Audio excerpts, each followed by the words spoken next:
जब जिंदगी बहुत संघर्ष में चल रही हो, बहुत दुख का जीवन चल रहा हो, बहुत कष्ट का जीवन चल रहा हो,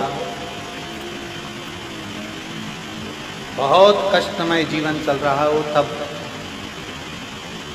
शमी के 5 पत्ते, शमी के 5 पत्ते एक दुर्वा के साथ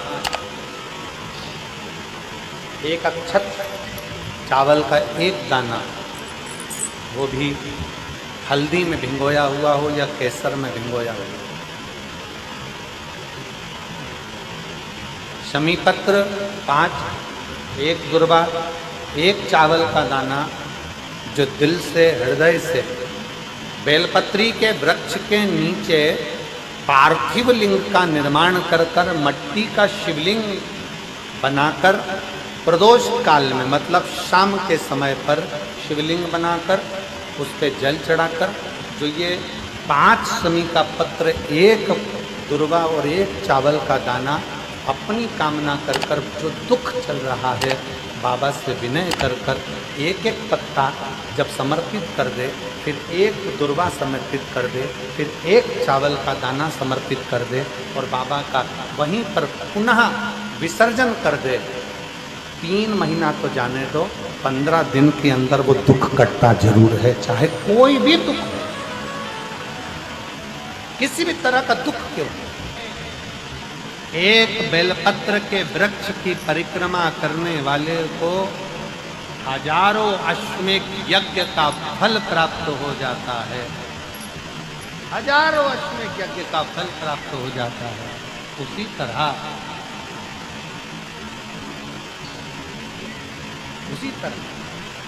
एक पार्थिव लिंग का निर्माण करने वाले को, मिट्टी का शिवलिंग का निर्माण कर कर पूजन करने वालों को 12 ज्योतिर्लिंग के शिवलिंग के दर्शन का पुण्य फल प्राप्त।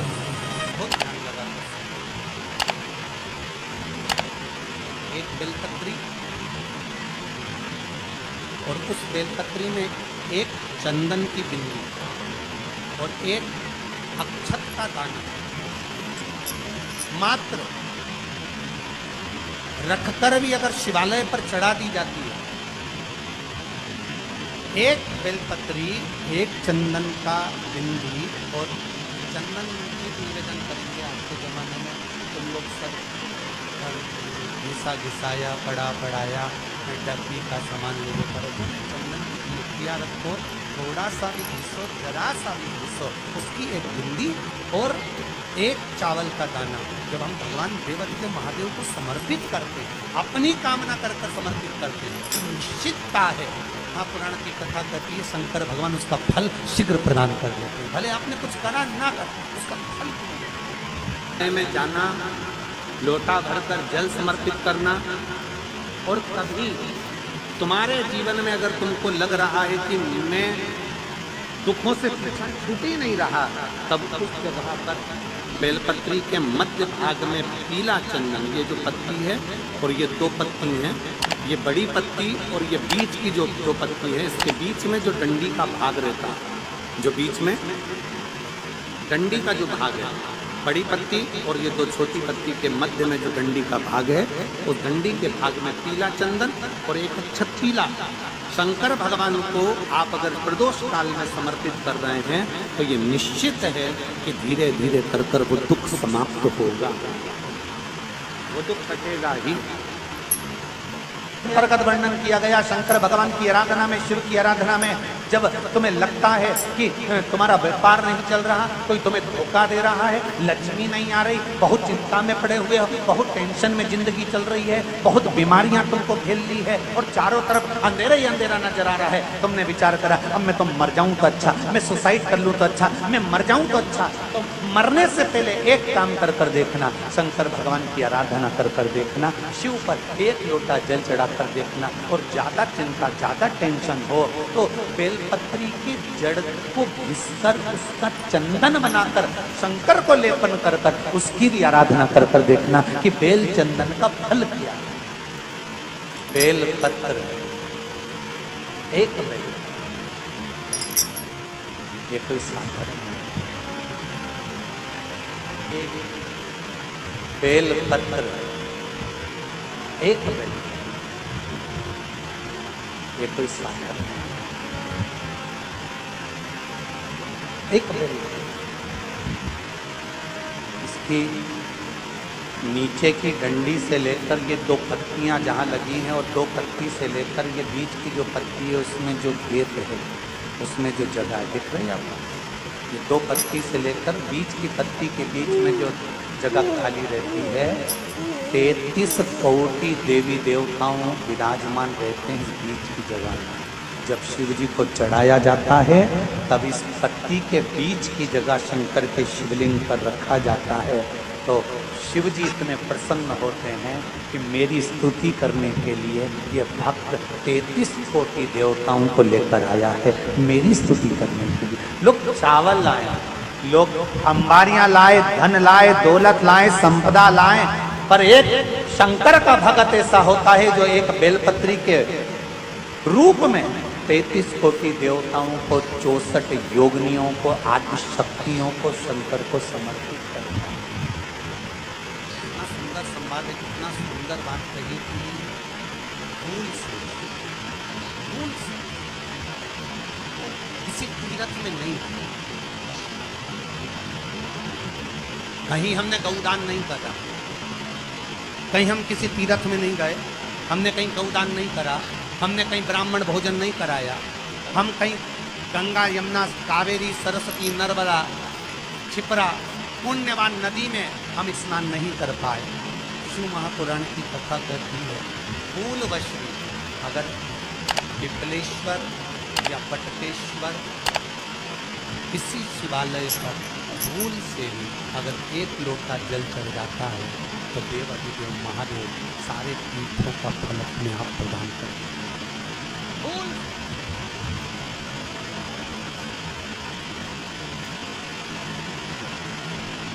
एकांतेश्वर महादेव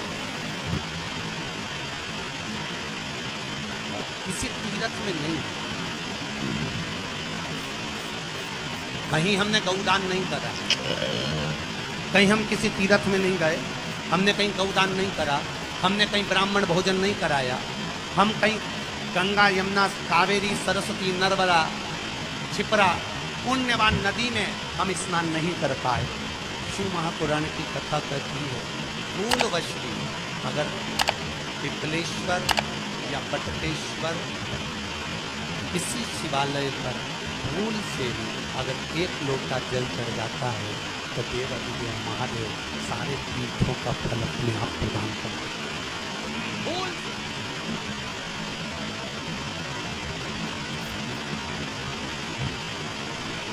एकांतेश्वर महादेव जो कि एकांत में बैठा हुआ है, एकांतेश्वर महादेव अकेला बैठा है, अलमस्त हो।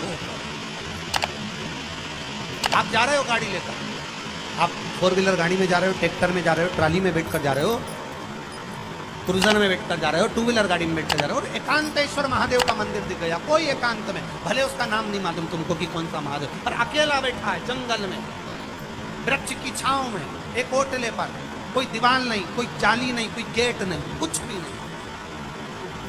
शिव मंदिर में जाकर एक लोटा जल समर्पित कर दीजिए।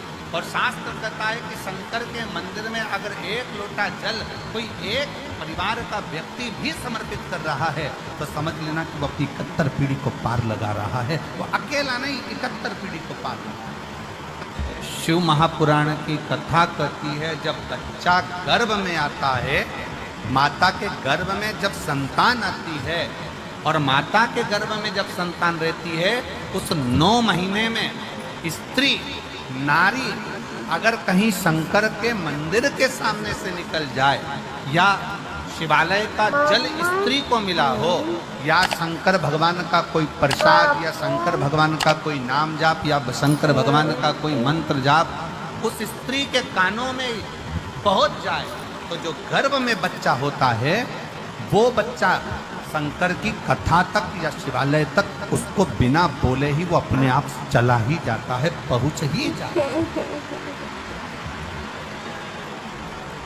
उस गर्भ में रहने वाले बच्चे को भगवान शंकर के मंदिर के सामने से भी कोई गर्भवती स्त्री निकल कर चली जाती है तो उसका भी फल उसको प्राप्त हो। उसका भी फल उसको प्राप्त हो जाता है। और वो फल साधारण नहीं होता। क्यों? बेलपत्री को जब भी चढ़ाया जाता है तो पीछे की डंडी पकड़कर नहीं चढ़ाया जाता। बेलपत्री को चढ़ाने के लिए मध्य भाग को, जैसे यह बेलपत्र होता है तो इसका मध्य की जो डंडी होती है, मध्य भाग होता है बेलपत्री का, तब मध्य भाग को पकड़कर हम भगवान शंकर को बेलपत्र समर्पित करते हैं। कोई भी बेलपत्र ऐसे नहीं चढ़ाता कि डंडी पकड़ के चढ़ा दिया, फिर पीछे की डंडी पकड़ के चढ़ा दिया, फिर पीछे की डंडी पकड़ के चढ़ा दिया, फिर डंडी पकड़ा, फिर चढ़ा दिया ना। मेरे देवादिदेव महादेव को जब भी बेलपत्र चढ़ाया जाता है तो मध्य भाग, पीछे की डंडी पकड़कर नहीं, मध्य भाग से भगवान शंकर को बेलपत्र समर्पित किया जाता है। मध्य भाग से जब भी पकड़ेंगे तो मध्य भाग को पकड़कर बेलपत्र समर्पित करेंगे। क्यों?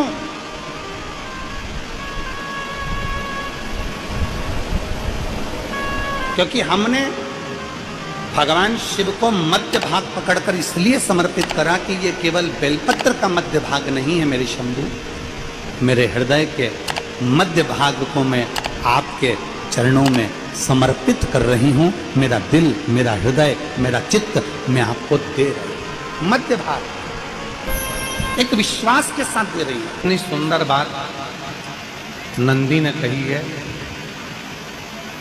नंदी ने ये बात जो कही वो वास्तव में बड़ी सुंदर है कि मान लो यदि कोई कार्य तुम्हारा हो नहीं रहा और पूरी दुनिया में तुमने कर कर देख लिया, बहुत प्रयास कर कर देख लिया, तो भी वो कार्य अगर तुम्हारा नहीं होता तो फिर एक काम करो कि शिव की स्तुति करो, शंकर की स्तुति, शंकर का गुणगान, शंकर की भक्ति, शंकर का स्मरण।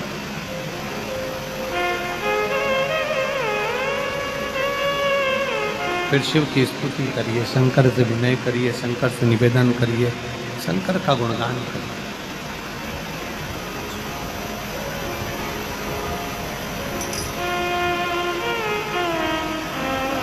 पर भगवान की भक्ति होती कब? जितने आस्था चैनल पर कथा सुन रहे हैं, जितने फेसबुक यूट्यूब पर कथा सुन रहे हैं, जितने पंडाल में बैठकर शिव भक्त कथा को रसपान कर रहे हैं, उनसे निवेदन करूंगा कि शंकर की भक्ति होती कब है? शंकर का स्मरण कब होता है? शंकर की भक्ति कब होती है? शंकर की कथा सुनने में मन कब लग सकता है? जब अपने भीतर की अभिमत्ता, अपने भीतर का अहम, अपने भीतर का अहंकार, अपने भीतर की आसक्ति, अपने भीतर का काम, अपने भीतर की तृष्णा जब दूर हो जाए तो समझो कि आप शिव में मन लगा देते। कितने सारे लोग बैठे हैं यहाँ पर कथा में, सब पंडालों के अंदर लोग शिव भक्त बैठे हुए हैं। कई लोग ऐसे भी होंगे जिनका आकर बैठ तो गए पर दिल नहीं लगता। दो जल व्यक्ति के जीवन को बदलते।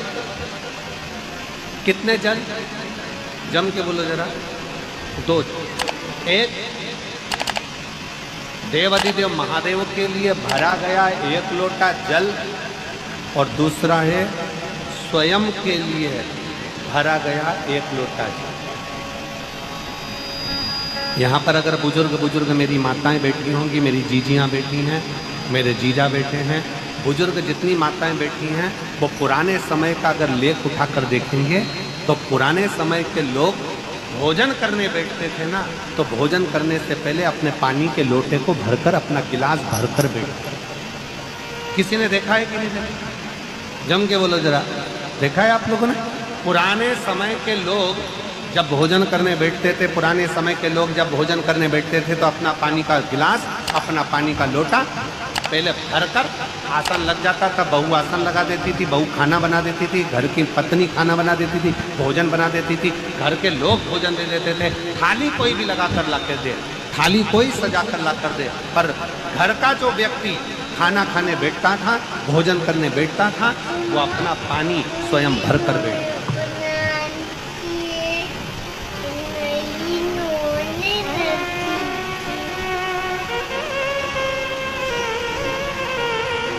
अब आज के ज़माने में दुनिया के लोग कहते हैं मैं दुकान चला रहा हूँ, दुनिया के लोग कहते हैं मैं घर चला रहा हूँ, दुनिया के लोग कहते हैं मैं ये कर रहा हूँ। तुम अपना खुद का पानी भरकर तो बैठ नहीं रहे और कह रहे हो कि घर चला रहा हूँ।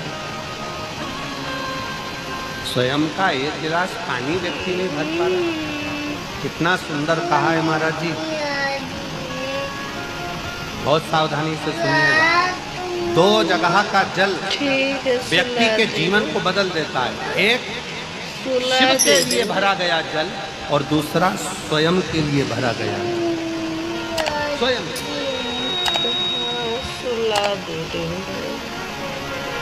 शंकर के मंदिर में जा रहे हो, एक लोटा जल अपने घर से भरकर लेकर चले जाओ और अपने घर में जब तुम भोजन करने बैठ रहे हो, जब तुम रोटी खाने बैठ रहे हो, भोजन करने बैठ रहे हो, जब तुम भोजन को ग्रहण करने के लिए बैठ रहे हो, तब अपने घर में जब तुम भोजन ग्रहण करने बैठ रहे हो तो एक लोटा जल या एक गिलास पानी भर कर बैठो। बहू अच्छी है, पानी भरेगी, मना नहीं है। बेटा अच्छा है, पानी भरेगा, मना नहीं है। पोता अच्छा है, पोती अच्छी है, नाती अच्छा है, पंती अच्छा है, घर में सब अच्छे हैं। तुम्हारी पत्नी भी अच्छी है, तुम खाना खाओगे तो वो पानी ला कर दे देगी। तुम्हारी बहू भी अच्छी है, तुम भोजन करोगे तो वो पानी ला कर दे देगी। तुम्हारा परिवार का हर व्यक्ति अच्छा है, तुम्हारा कहना मानता है। तुम जिमने बैठोगे, भोजन करने बैठोगे तो वो पानी ला कर देगा। पर शिव पुराण की कथा कहती है, जो व्यक्ति भोजन करते समय अपना जल स्वयं भर कर बैठता है, उसकी जिंदगी में से 3 रोग समाप्त हो जाते हैं। कितने रोग समाप्त हो जाते हैं? 3। पहला, अपना जल स्वयं भर कर बैठने वाले के घुटने का कभी भी डॉक्टर उसके घुटने बदलने का बोलेगा ही नहीं, घुटना बदल ही नहीं सकता। स्वयं का जल भर कर बैठो। दूसरे नंबर पर, जिसकी रीढ़ की हड्डी में कमर से लेकर कंधे तक जिसकी हड्डी में दर्द होता हो, या जो सुबह सुबह सोकर उठता हो और उसके कंधे दुखते हों या पीठ दुखती हो। दूसरे नंबर का रीढ़ की हड्डी का दर्द। और तीसरे नंबर का डॉक्टर को दवाई खा खा कर परेशान हो गए और आधा सिर का रोग, भुकुटी, ये भौएं दुखती हो, सिर दुखता हो, ये कान के पास का दर्द होता हो, तो अपना भोजन करते समय अपना पानी स्वयं भर कर बैठो। आपको ये 3 रोग से मुक्ति अपने आप मिलना प्रारंभ है, अपने आप।